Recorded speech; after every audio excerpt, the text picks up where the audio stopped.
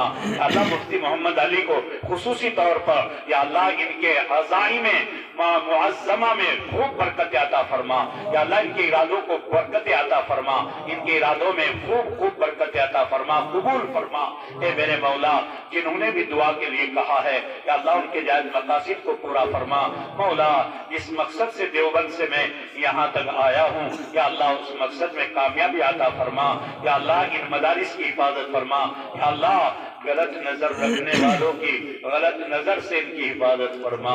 اے میرے مولا، جو مانگ لیا ہے وہ بھی عطا فرما، جو رہ گیا اپنے فضل سے وہ بھی عطا فرما۔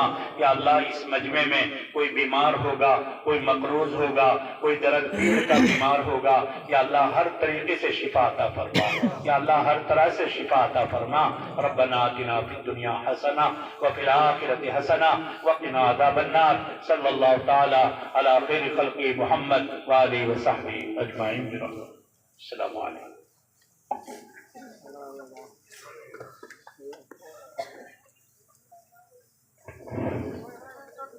এখন আমাদের সম্মুখে